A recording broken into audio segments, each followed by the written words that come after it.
Enfermé dans sa cabane, il s'exerça jusqu'à 15 heures par jour. C'est lui qui inventa une façon différente de tenir la viole entre les genoux. C'est lui qui ajouta une 7e corde à l'instrument pour le doter d'une dimension plus grave et afin de lui procurer un tour plus mélancolique. C'est lui qui perfectionna la technique de l'archer en allégeant le poids de la main, en ne faisant porter la pression que sur les crins à l'aide de l'index et du médius, ce qu'il faisait avec une virtuosité étonnante.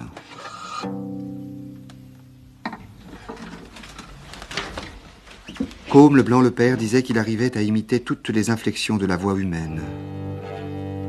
Du soupir d'une jeune femme au sanglot d'un homme qui est âgé.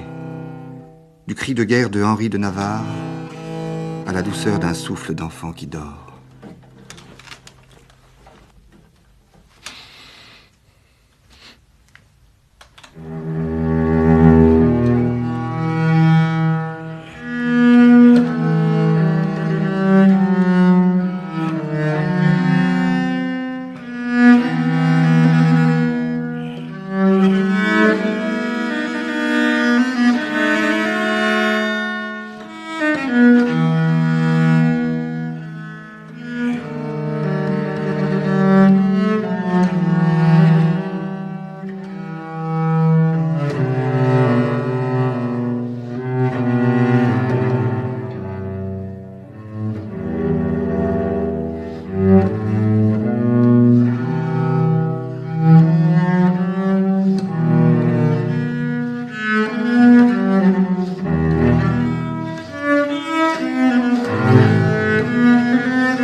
Monsieur de Sainte-Colombe redoutait que ses filles ne soient pas bien instruites par un homme qui était seul. Il était sévère, mais il ne savait pas porter la main sur elles. Il les enfermait au cellier, où il les oubliait.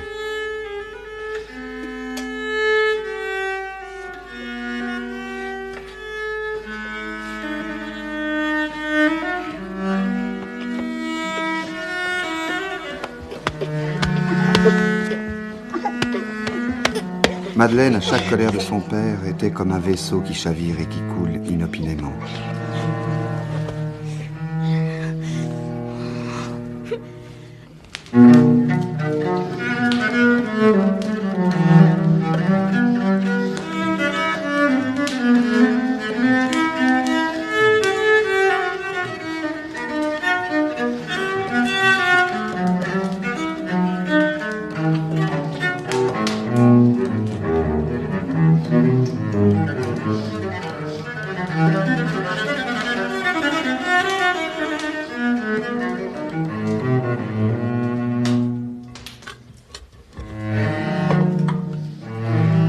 Il avait des joies qui n'étaient pas toujours compréhensibles.